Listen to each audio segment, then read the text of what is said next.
Welcome to today's Q&A session with Dr Ginni Mansberg. My name's Tracy Stanley. I'm a support coordinator at HeartKids. Also attending today are Diana Crisp, our Digital Strategy and Marketing Manager, and Rose Beviano, Marketing Coordinator at HeartKids. I acknowledge that I am hosting today's session from the lands of the Bunurong people of the Kulin Nation. I also acknowledge the traditional custodians on which you are all joining today. I pay my respects to elders, past and present, and extend that respect to Aboriginal and Torres Strait Islander peoples participating today. Just a little housekeeping. Today's session is going to be recorded and we will be publishing it on HeartKids website. If you don't wish to be filmed, please turn off your camera. You can also use the chat function today. We'll be to send in your questions during the session, or you can use the raise your hand icon, which is at the bottom on the reactions button at the bottom of your screen. And if you're not speaking, please keep your microphone muted just so everyone can hear properly. Now, I have the pleasure of introducing our special guest today. Dr Ginni Mansberg has been a GP for more than 20 years and is currently working in general practice in Sydney's Sans Souci.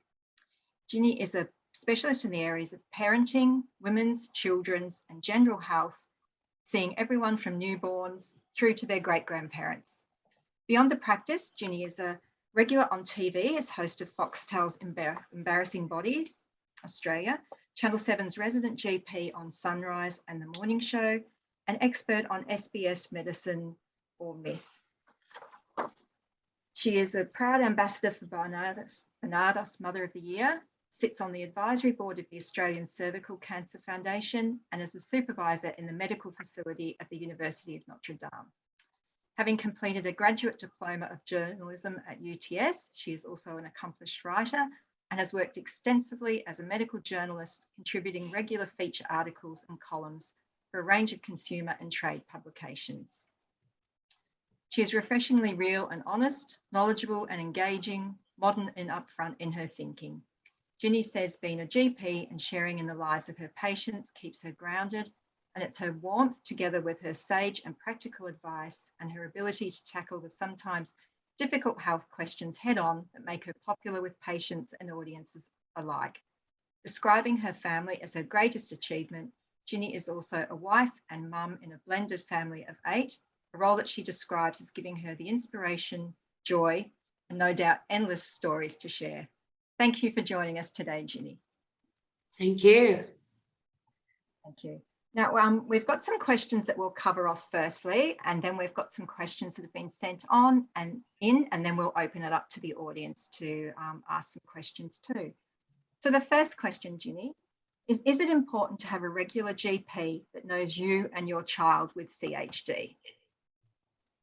Yeah, you know what? It's such a great question because what we know is we haven't done specific research in the value of a regular GP for children with CHD as they emerge into teenagers and adults, but we do have data for everybody else. And the data is actually pretty clear where if you have a regular GP, there are less chronic diseases and the outcomes from chronic diseases that people have actually have better outcomes. So it's a pretty clear bit of data that we have there. And when you think that these kids, as much as they don't want to talk about it when they get to teenagehood, completely understandably, do have higher rates of chronic diseases, then they fall into that bucket and it kind of just makes sense. That having said all of that, as we speak, so we're talking at the end of June 2022, finding a GP, let alone someone who will actually get you in to see them within the next few weeks, is like, it's very difficult, and no judgment on anyone who's sort of at the bottom of this monumental problem of trying to find a GP and who hasn't quite been able to pull it off yet. And I'll give you some tips on how to do that. So I do think it's a noble aim, but it can be really, really tough. Thanks. Well, that leads me into my next question. What about the challenges of availability? Yeah, I mean, I think that's like a hugely contentious issue. And so, you know, I don't know whether you guys have, I mean, it's such a small group. I think we can just all kind of chat tonight, but I don't know whether you guys have been reading the paper about the number of GPs that have been feeling burnout and bowing out of the career altogether, or at least cutting back their hours. And I can say on a personal level, I literally last week made the decision to cut back my hours because it's really exhausting. This has been particularly true of women GPs. We are often really close to our patients. We've often known them for a long time.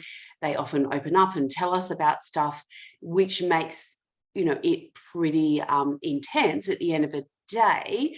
But not only that, I mean, I just can't tell a mum with a sick kid or someone who's really unwell, I can't send them away. I have my own tough crew. They're a tough crowd at the front desk of my surgery, and my patients have been telling me, I just can't get in to see you. I can't get in to see you. And I feel super guilty about that, but I'm already double booked all day, every day. And it is really, really, really tough. So where does that leave you? So I do have a few tips. If your existing GP is proving impossible to get into, or if you're struggling to get that regular GP. So I think that trying to find a GP who bulk bills is like finding a hen's tooth. So I wish you a lot of luck in that. I think to a certain extent, you do get what you pay for. GPs have not had a Medicare rebate rise since 2013. So that people are talking about, how wage rises amongst aged care professionals and nurses and all sorts of workers have not kept pace with inflation. We've had zero inflation for nearly 10 years now, but our electricity has gone up and our nursing costs and our reception costs have gone up. In the case of my practice, we've had to cut back nursing staff. We've also had to cut back reception staff. So I'm posting my own letters, I'm doing my own nursing, and it just makes each consultation a little bit more difficult. Having said all of that, if you get on the ground with a young GP, so somebody who might have just started in the area, I can tell you that the patients that I took on first, when I first started in Sanssouci, I have a real soft spot for them because they backed me when nobody else knew me. And I feel very, very attached to those families. My other way that I take on new patients is I have a very close relationship with a couple of specialists and also with a local physio and a couple of pharmacists. And they will often put a call in, and also a couple of local psychologists, and they'll often put a call in and saying, Ginny, will you please take this patient on for me? And my relationships with them are super important. So I do actually take those people on. So that's a top tip. Your pharmacist is often really well keyed in as to who's a great doctor, mainly because they're filling the scripts. Pharmacists are pretty cluey. Like they get who is good, who is a bit dodgy, and they often will point you in a good direction that I've heard Dr. So-and-so, I've been really impressed with the kind of stuff she's been sending through lately. That is a really good place to start. And often through mothers groups as well, you might get a really good tip about somebody who's coming in and who's maybe a bit new to the area, doesn't have a huge following, but where you can get in reasonably easily. So they would be my top tips to get in on the ground with a GP when that is super, super, super hard. And my next tip is the ladies at the front desk can be your worst nightmare, but they can also be your best friends. And they do have their favorite patients. And it is worthwhile. We've got patients who bring in coffee, a takeaway coffee for everybody at the front desk every single time they come. Okay, 3 times $3, that's a $9 investment for every general practice consultation. It's not a bad move because they remember you. And even if you only do it every second time, it's often seriously appreciated because they don't get a lot of love. They've got the horrible job of blocking everybody and getting them out of the waiting room, and they get abused all the time. My receptionists are so burnt out. They're all talking about leaving, which I completely get. The one nice patient is so appreciated, and they're really good people to get on side. Thank you. Now, what is the GP's role in patient care related to CHD? So, look, I think everybody on this call today knows 100 times more about CHD, particularly for their own child, than I ever will. So I don't want to tell you how to suck eggs because all of you know your own children and have gone through what the prognosis is. And I guess for each person who's on this webinar tonight, you guys are super committed to your kids. Like your kids are your top priority, which is why you're taking time out of a Sunday night instead of to go and put your feet up and watch TV to be on a webinar. So I don't want to tell you guys how to suck eggs, but what happens as your kids get older is that they turn into teenagers. They don't want to be different. They're sick of it. You, their parent, becomes the moron who knows nothing. That's just part of being a teenager. And your GP can be a really valuable ally, because as much as we now know that 90% of children who have congenital heart disease will grow into, have a normal life expectancy, and that is amazing, they still have a chronic disease. And that puts them at higher risk of a whole range of things. COVID at the moment puts them at higher risk of getting worse COVID, but they have a higher risk of heart disease as they get older. It means that while normal kids, that's a terrible word, while kids without CHD can go to a birthday party and go crazy on the sausage rolls, and they can double down the next day and go to another birthday party and go at Macca's, and it's just not a problem for them. For your kids, this puts them at risk because they do have a higher risk of developing heart disease as they get older. They have higher risks of all sorts of chronic conditions, and their health really, really matters, but they don't want to be different. So where does the GP fit in? We are your allies. We are on your side. We will get access to things like the antivirals for COVID. If they get COVID, we will be on the end of the phone getting those to you same day so that you can actually access them and help your children out. We will be the ones making sure that we check, have you had your pneumococcal vaccination? Have you had your influenza vaccination?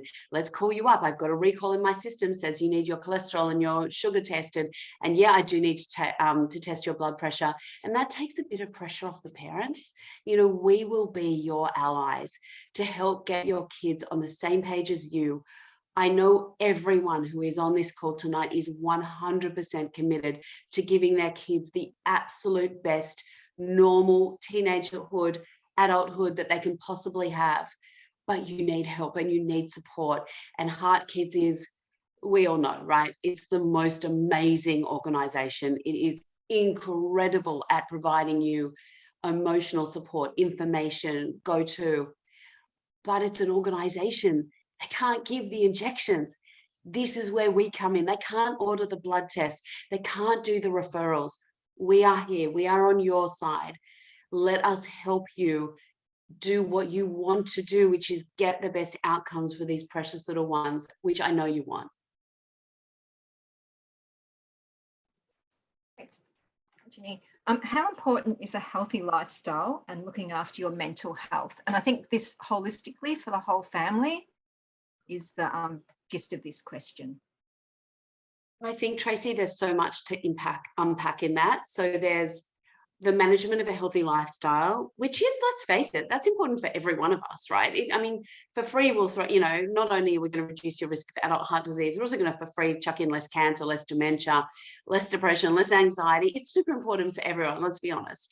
But it's more important for kids with CHD, and we don't want to isolate them. If you've got 3 kids, one of them has CHD, it's already tough on the other kids. It's already the other kids are sitting there going, how come he's more important than I am? Or you love him more than I do because you spend more time with him. We all know that's not true, but they feel that, right? So we can't put the kid with the CHD as the reason why we're doing everything, because that just isolates them as well and makes them feel weird and different. And that's not fair on them. We want to make everybody talk about a healthy lifestyle because that's what we all do, because that's what our family does, because we want to live a really long and healthy life. And I'm your daggy mom, and I'm going to make you, you do have to eat that salad, and that's just what we're going to do because we're a healthy family. And you guys are all doing that. The pandemic has been really tough on kids' mental health and parents' mental health. It's been really tough on everybody. And it's really weird, Tracy. I have found that the pandemic was one thing, but it's like the pandemic ended and boom, like the mental health of everybody just got so much worse. We thought coming out of the pandemic, we'd be like, can you please excuse my dog who's being really demanding? My left hand is patting him because otherwise he's going to start barking and getting super cranky and annoying. I just feel like something weird happened after the pandemic, and when we expected everything to get better, it got worse. And that's tough on any parent. But with a parent who lives with this fear that they're missing something, their fear that whatever is happening with their child is to do with the illness that they had earlier. But, and double down on that for parents who there's a genetic cause to the CHD that their child is suffering from or used to suffer from. So they have that guilt that they've passed some dreadful gene. You didn't know about it, but there's always that little bit of guilt and a little bit of shame in there. It's tough for everybody, but it's tougher for you guys.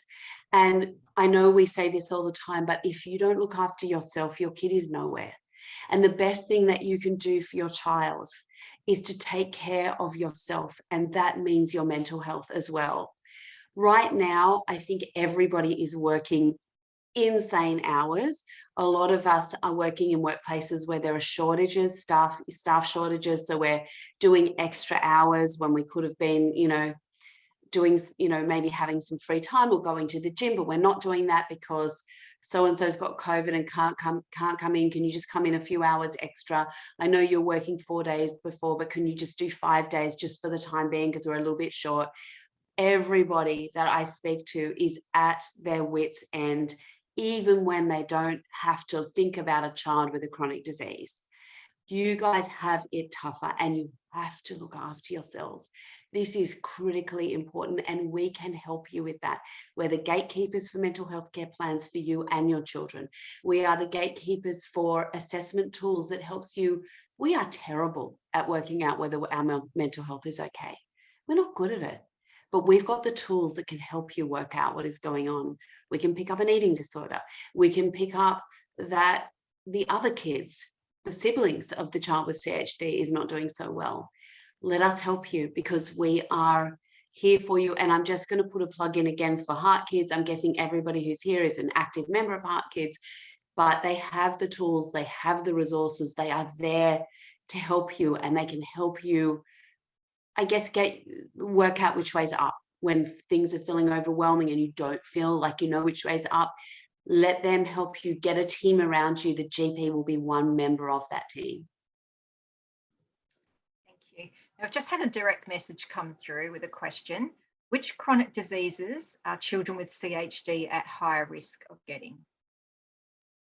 So look, there is a lot of variability, but heart disease, particularly abnormal heart rhythms, are very common, and early onset of the sorts of heart disease that are bread and butter heart disease. So for men, for women, actually, dementia is the #1 killer in Australia with ischemic heart disease, so blood vessel disease, atherosclerosis of the heart vessels with heart attacks being the second commonest cause. And in men, it's the commonest cause.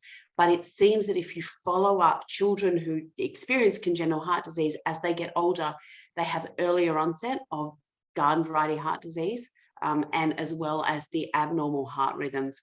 They're the really big ones. There have been a whole lot of studies as well that have happened where there are higher rates of depression, particularly for some forms of heart disease. So they're the ones we want to be looking out for. That's why these kids are going to get access to, let's say, the COVID medications, the antiviral medications, so that they don't end up in an intensive care unit if they do get COVID. We want to make sure that they're getting access to other vaccinations. So at the moment, across most states and territories in Australia, the flu vaccination is free for everybody, including you guys. And if any of you have not got around to getting your COVID boosters or to getting your flu vaccines, can I urge you, the best thing that you can do for your children is to, #1, stay healthy yourself, but #2, get vaccinated so that you reduce your risk of getting an illness that you pass to your children. That's super important, but they also get access to other vaccines at an earlier date because of that. I am a little concerned. It's early days, but I've just had a lot of patients getting severe flu despite the flu vaccine. We got no data yet about the effectiveness of the match of the flu vaccine to the strain of influenza A that's coming out now.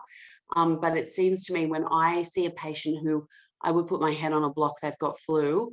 They're just as likely to have respiratory syncytial virus, rhinovirus, parainfluenza virus, metapneumovirus, RSV, respiratory syncytial virus. I cannot tell by the symptoms what my patients had, or COVID. There are just so many horrible viruses going around. Influenza, it has a particular problem for hearts. I don't know how many of you guys know this, but influenza causes inflammation of the heart. Specifically, it likes the heart, and we've got a lot of Australian data that shows for any given year that if you have a flu vaccine, that you reduce your risk of ending up in a coronary care unit by about 45%. So it seems to be that the flu, the risk of getting flu really, really impacts on the heart. And anecdotally, we've been getting a lot of people presenting to emergency department with palpitations, and it turns out they have the flu. So for your children, because they are at increased risk of having heart palpitations, we definitely want them to be having a flu vaccine every single year for the rest of their life, and that will continue to be government funded. For your children, after this year where we might see a removal of the state funding of flu vaccination, the federal government will continue to fund that for you. And I would urge you to, if you can afford it, go and get the entire family vaccinated. You'll just pay for the other kids and maybe pay for yourselves, just to make your kid not feel that weird, that they won't be unusual. Can I possibly ask a question in regards to the flu A? Yeah. Yeah, is that okay? Yeah. So yeah, my son had actually just had the influenza A as well as RSV at the same time. He was previously a few weeks before that for flu. But what my question was, how do I know? Like, I know I work at a hospital, and I'm just unsure. Like, we see a lot of flu obviously come through, and you think, oh, why are they coming here? When they weren't quite sick and everything, people are just not using quite common sense these days of giving some Panadol at home and, watching for symptoms and things. But in previous times when Cooper's had a fever and things like that, and you don't know the origin of where that fever's coming from, yes, we like to get him checked out, and quite often he's been transferred to another hospital. We live rurally in New South Wales. But when I knew this was the origin where it was coming from, like I knew that the flu was causing this fever, like what else am I meant to look out for other than like just low saturation kind of thing? How else do I know I didn't know that actually flu A, caused some more difficulties with the heart sort of thing. So I just didn't want to be that person that turned up to an emergency department and just say, look, my kid's got, a heart condition, so I just don't want to be that overreactive mother, but then I don't want to be, not concerned at all. Such a great question, Mel, and thank you so much for asking it.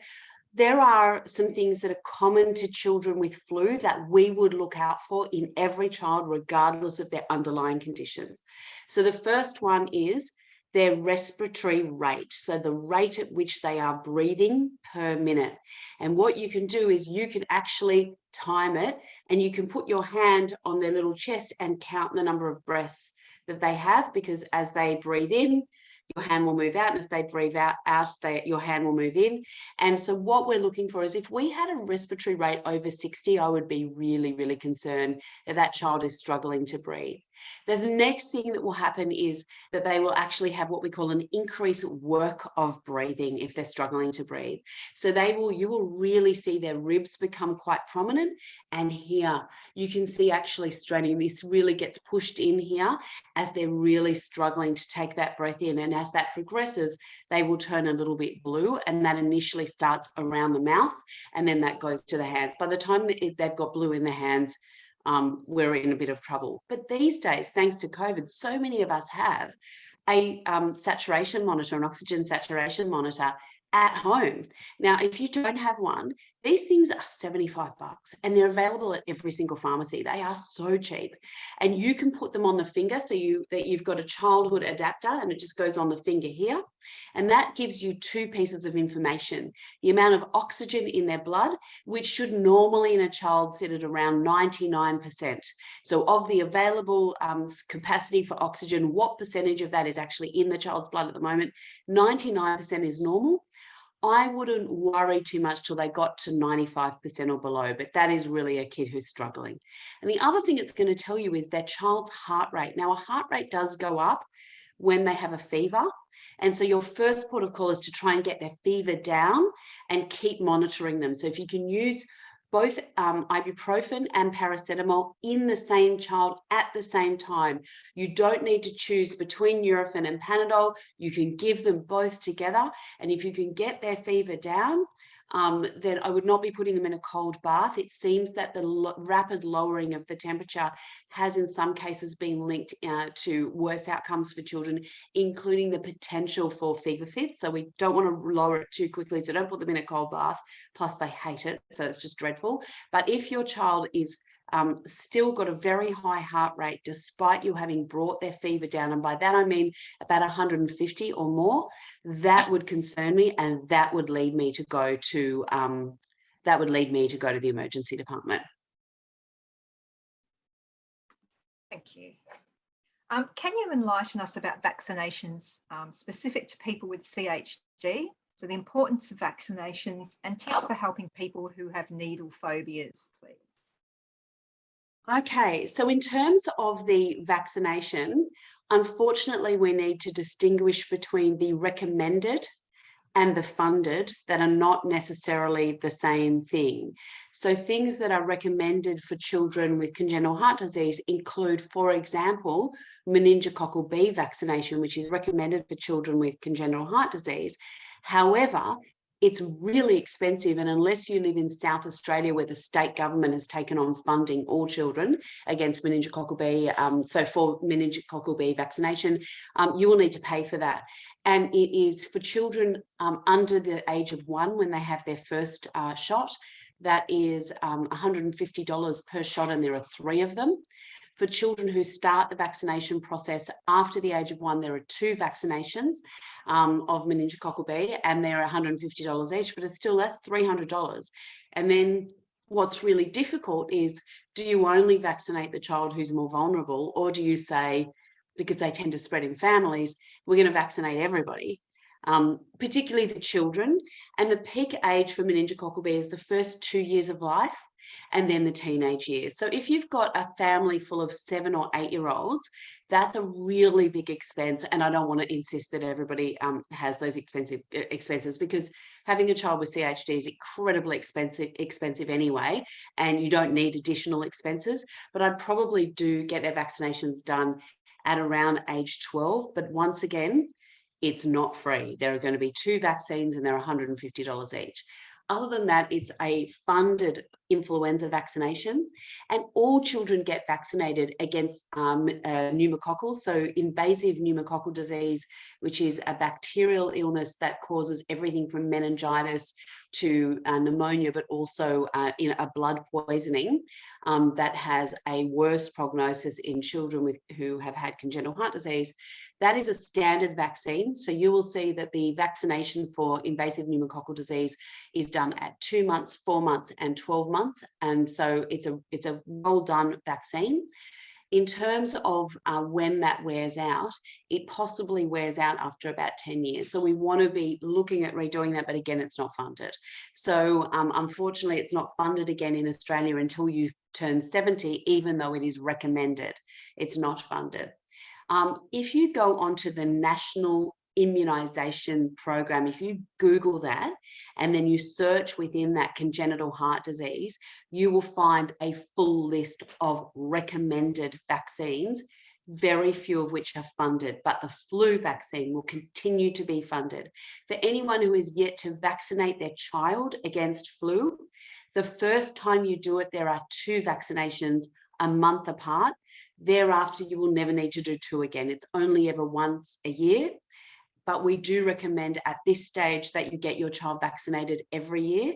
I will caveat that by saying there is some early research suggesting that vaccinating the child, or any of us, every single year might reduce our immunity to influenza vaccine. That's early research. There's not enough of that research around for us to confirm that that is recommended, that you hold off a couple of years. I personally do get a flu vaccine every year. A lot of I feel like I've got similarity to all the parents on the line tonight, because I feel an enormous responsibility for my vulnerable kiddies and my vulnerable patients. And I feel like I owe it to them to get a vaccination so that I don't put anybody else at risk by accidentally transferring the flu to somebody who will get really sick from it. So, and I feel like as parents of vulnerable kiddies, that's something that you guys want to be really, that's something you can do, is to vaccinate yourself and make sure that you don't accidentally harm your child by transferring a communicable disease that is vaccine preventable in the main.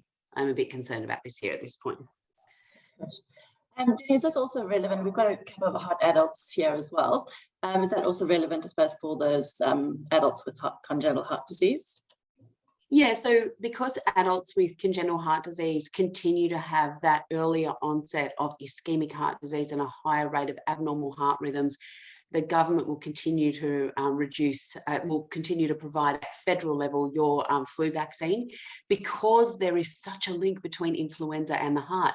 And even though what I'm seeing at the moment, as I said, I can't tell whether someone sitting in front of me has respiratory syncytial virus or even rhinovirus or the flu or COVID. It all looks the same to me.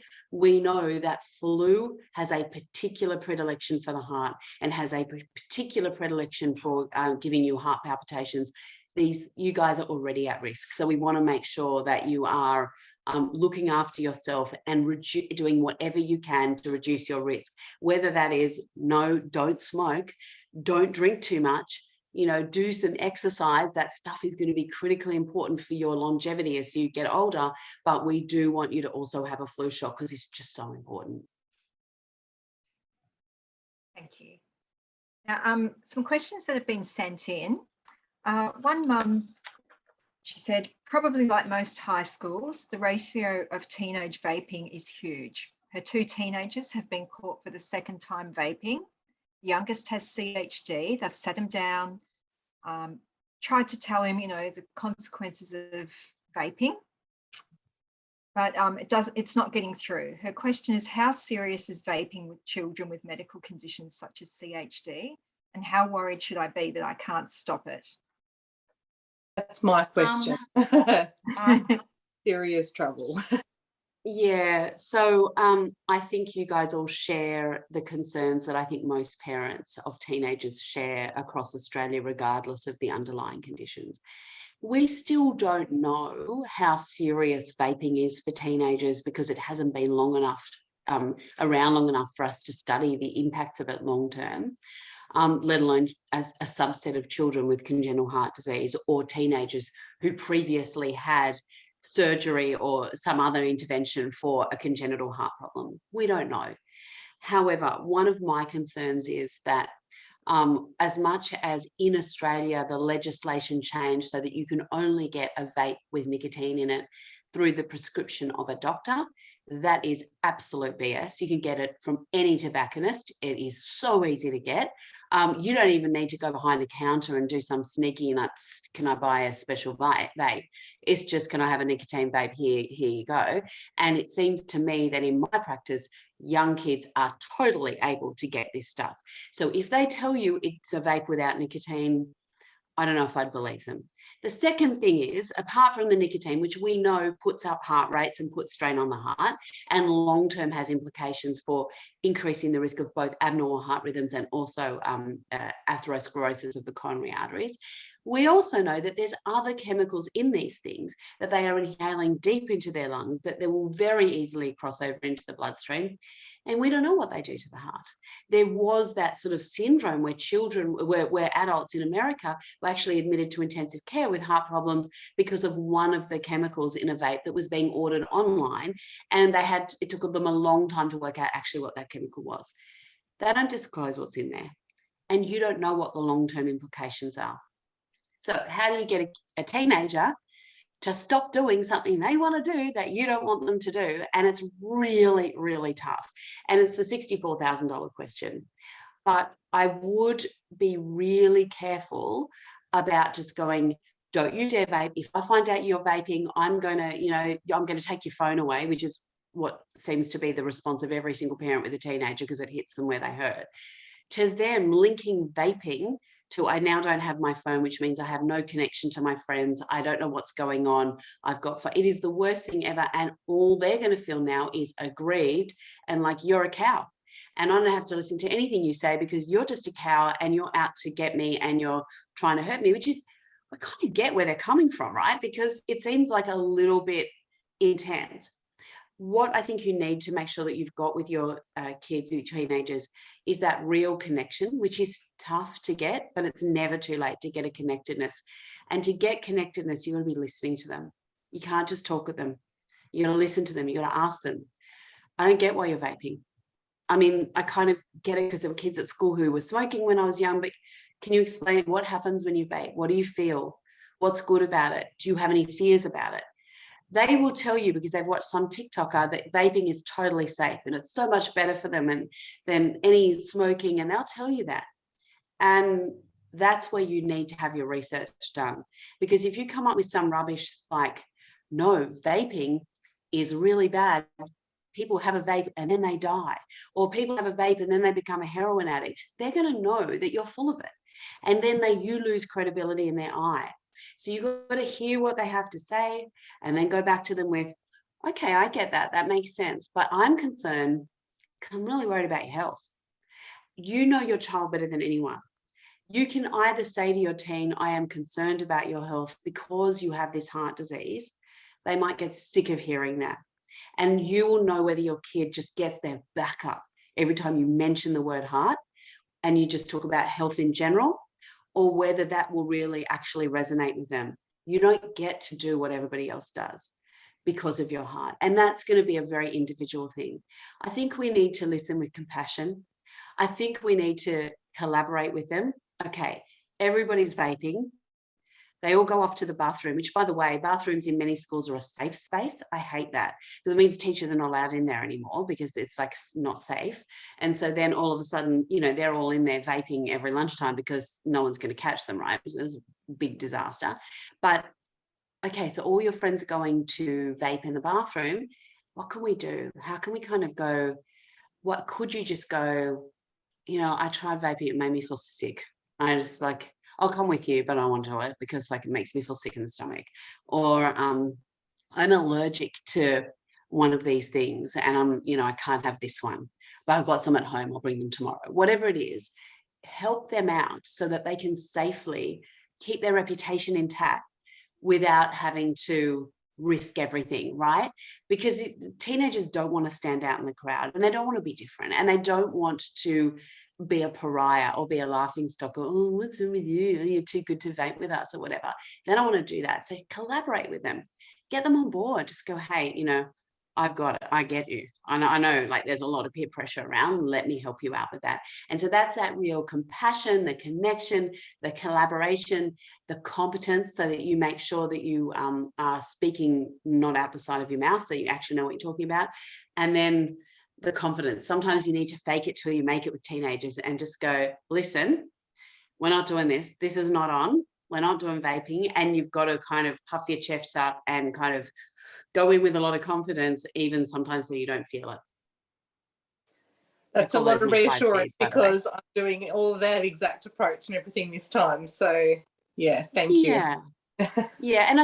And I think, Mel, like with teenagers, there's nothing to make you feel like a complete parental fail than having like a 15-year-old daughter, right? That's just like the worst thing because you just feel like everything you're doing is wrong. She's not listening to you. Research shows that teenagers actually want to bond with you, their parent. They want your advice. They want to turn to you. They might seem a little bit objectionable. And I don't think it's unreasonable if they sort of say something really mean because they can, go for your jugular. They can really hit you where it hurts. I don't think it's unreasonable to go, hey, what's that? Okay, take that away. I want to talk to you, but not when you're saying that sort of stuff. Okay, take that away. I'll text you in 5 minutes. Texting is great for teenagers. That's their medium. You're in their lane at that point. That can be a really great way to start the conversation. And once they trust that you're not out there to bust their balls, you're actually out there to help them. You're on team. You are actually out there to actually make their life better, not worse. was they will let you in and let you start collaborating with them to have an easier life. It sucks being a teenager right now. They've got the bloody paparazzi, their friends with a phone, filming every error they ever make. If they accidentally forget to like the most popular girl at school's TikTok, woe betide them. It is tough. And we're trying to say, get off your phone, but they've got this real pressure to get in there and like everybody's TikTok and, comment with a fire sign, because if they don't do that, they're in really big trouble. We need to have compassion and empathy for where they're coming from as well. I'm going to put one more thing in for teenagers is they need to sleep. Studies show that teenagers need about 9 to 9.5 hours a night. They are closer to children than to adults with their sleep requirements. Less than a third of teenagers get enough sleep in Australia. We think it's probably a lot less than that. And they don't recognise it. Their parents don't recognise it. And their GPs don't recognise it. Keep that magic number top of mind, because you cannot expect anybody to be rational when they're housing a 2-hour-a-day sleep deprivation that goes on for weeks and weeks and weeks. I don't know about you, but I'm not rational when that's happening to me. So I think that we need to have sort of some compassion and just go, hey, read all this stuff about sleep. It's really important. Should we be working on that together? And don't point a finger at them. If you are sleeping with your phone by your bed and you're not sleeping well and you're watching Netflix till 11 o'clock at night and then trying to get up at 5 to put in a bit of cooking before you go to work, I admit that's me as well, then we can't accuse the kids of being, that's really hypocritical. And so we've just got to go, you know what? This family needs to take our sleep more seriously. Let's do this together. Thank you. Another question that's come in, but we have already covered that, was someone said they recently moved interstate. How can they find a good family GP, especially for their child with complex CHD? So just reinforce, go to the go to the pharmacy. I would make the pharmacist your first port of call and turn up the first day with, muffins. Home baked goods are always popular for the reception staff, and you'll be in. You'll be so in, you will not know yourself. Thanks, Ginny. Now, does anyone in the audience have any questions for Ginny? Thanks, Deb. Fire away. Hi, everyone. Thanks for being here, Ginny, and Tracy and team. Thanks so much for organising this. It's fantastic. As an adult with congenital heart disease in their early 50s, and I'm extremely grateful, and it's been such an amazing and fascinating journey.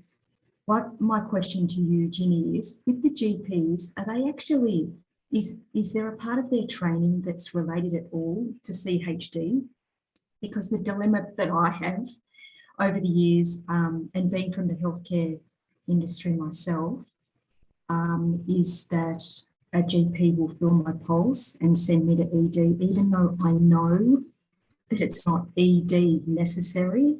And it's really uncomfortable because I'm a critical care nurse. I know that I don't need to go there. So it's really embarrassing. So for me, it's been difficult over the years to find a GP that can sort of connect things, as I'm in my mid-50s now, that I need to be concerned about, because I'm thinking, I'm really tired today. Is it that, or could it be that? And I just don't know that there's many out there that sort of know how to connect with me. Going up. So Deb, you're actually a trailblazer for everybody else who's on the line tonight. And I think being a critical care nurse adds a level of competence. But for everybody who is on the call tonight, you will know more than your GP. You will not just know a little bit more. Even if you are not healthcare professionals, you will know a lot more. And the skill of finding a GP who will allow you to advocate for yourself is almost as difficult as finding a GP. So I think in this day and age where it's so hard to find a GP, I can only say that the type of GPs, they're changing. We are getting more collaborative with our patients. We are getting better at listening rather than just talking at people. We are getting there. In your GP's defence, Deb, when we learnt about congenital heart disease, it was pretty much taught as it's all over Red Rover. You know, you've got tetralogy of fallow. You know, we'll try and do a bit of surgery, and really we stop learning about you 6 weeks after the surgery in coronary care. And that's the story. And we don't know about it. That's the exact story. Yep. Yeah. And so we kind of then get to the point where we go, okay, you know, I think this is why David Sellermeyer's work looking at teenagers and adults with congenital heart disease has been so critically important, is because the research is now being done. But we went to medical school. In my case, I was in medical school in the 1980s. And, you know, we just didn't learn this stuff. And you have to be self-taught. I mean, my particular area of passion is menopause. Oh my goodness, try and get any information that is not completely crackers about menopause out of a medical practitioner. Good luck, right? And that has been a really interesting self-taught journey for me. And that's why the first thing I said when I got on the call is, you all know 100 times more than I do. I know a little bit, but what is great for me as a patient comes in with, there are rare cancers now that I don't know anything about. And I need to upskill as one of my patients develops one of these syndromes, and as I have to, you know, help care for somebody with these particular syndromes. I feel like for adults who are have a past history of congenital heart disease, that's on us, the GP, to upskill.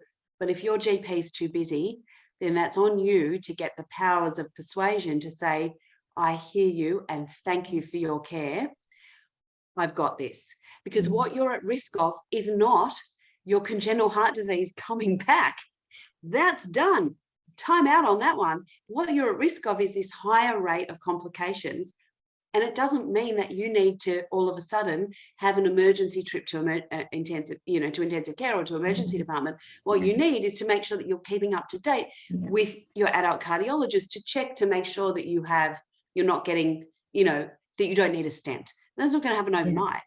You manage this, and it's not emergency situation. It's about having the cardiologist connected with you. Mind you, a lot of cardiologists don't know about this stuff. A lot of adult cardiologists don't know this stuff. So they need to get the guidelines as well. And that's why having resources like HeartKids, where you can say, hey, here's a fact sheet. Do you mind scanning this into my file? And it turns out, who knew, I need to go to the cardiologist for a stress test every 2 years. I'm happy to do that. It's been 2 years. Do you mind giving me my referral? And you don't need to sort of go, mate, you are stuffed. You got no idea, because he's not going to want to, treat you, and that doesn't help you, and that puts you in an incredibly awkward position. But it does mean that you might need to be a little bit proactive while we're upskilling him or her in managing you, because you're a new thing. Thank you. Can I just intervene there as well? With HeartKids, with part of the National Strategic Action Plan for Childhood Heart Disease, we are looking at doing education programs for healthcare professionals. So that is something that's currently being worked on. So hopefully within probably another 6 months, we will have that available for the likes of GPs, but also others in the profession, to just educate them on some of the things like exercise basics 101, things like that. So that's all coming in the near future as well. And also the standards of care will help with that as well. That has been done recently. So that's obviously in draft at the moment, but that will also help with going across the board for everyone to understand how to, treat everyone as they go through the cycle. A big issue, of course, is that most GPs end up with an area of interest. And so you tend to do the things you're interested in. So GPs who might have a little bit of an interest in congenital heart disease because they've had a few patients with it. I mean, it is the #1 congenital abnormality. I mean, you'd think most GPs have got at least a few kiddies with congenital heart disease. We've all got patients with Down syndrome. We've got this. But anyway, I guess my concern is that GPs will self-select into these learning modules, but at least if they're widely available, you guys can print them off and take them to your GP and say, hey, do you mind just scanning this one into, and then just I'll put reminders in, maybe you can put a couple of reminders in, and just a reminder, I am eligible for a flu shot, so let's just do that, and probably about time I had my cholesterol checked. Let's just do that. Anyone else have any questions?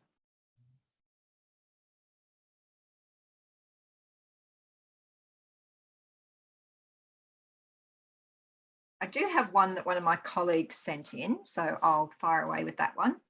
It's how can GPs assist with neurodevelopmental delays, conductions assessments, and providing information on accessing child development information regarding NDIS and/or early intervention? This is really tough. NDIS does not like GP referrals. I have heard a rumour that every GP referral to NDIS gets automatically blocked, and you get sent away. That they like specialist referrals. So make of that what you will. That's a rumour I've heard. I've never had that confirmed. Neurodevelopmental assessments are complicated. They take hours. GPs don't have hours. So the best thing that they can do is refer you. Honestly, hand on heart, I think the best thing for you to do is to find out for yourself where the best place to go is, and go into your GP and say, can I have a referral to this person at this place? And can you do a chronic disease management plan? And can you give me 5 sessions with XOT or X-physio or X-speech therapist? Because chances are your GP won't know. I'm just being honest. I think there'll be some GPs that are absolutely amazing and are all over this stuff, but I think most of us won't be. Thank you. And I've just had someone comment here. Kate works as a psychologist, and one of her clients was accepted for NDIS by their GP referral, and she wrote a supportive letter. Great. That's amazing. So hopefully it is just a rumour. Yeah. That sounds good. Another thing we have on the go, just we've got lots of things happening here at HeartKids, is we're actually about to launch a CHD registry. So on that will be healthcare professions that have a interest in CHD, whether that's a physio, whether that's a GP, as you say, or or anyone that might have an interest in this area. So that will be actually going live quite soon. So keep an eye on that when we start promote it. Well done. Amazing. Has anyone got any burning questions? Because we're very quickly approaching 6 o'clock. The time has flown.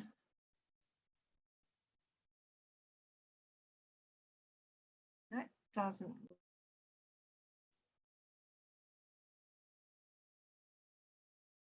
It doesn't look like we've got any other questions, but thank you so much, Ginny, for taking the time to engage with our community today. We really, really appreciate it. And I think today's discussion highlights the importance of the holistic care that a GP can provide, and how vital it is for any family, particularly those with themselves or a child with CHD, to have a regular GP as part of your healthcare team. Thanks everyone for giving up a Sunday night. I know it's really precious time. So you guys are awesome, and hats off for all the work you're doing for yourselves and for your kids.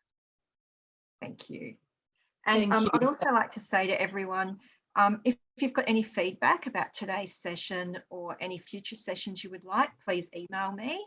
My email was in the original post on Facebook, and keep an eye on all our socials for upcoming. We have adult information sessions, lots of other information sessions on the go. So please keep an eye on socials, and hopefully we see you at another event soon. So thank you, everyone. Bye, everyone. Thanks, Jenny. Thank you.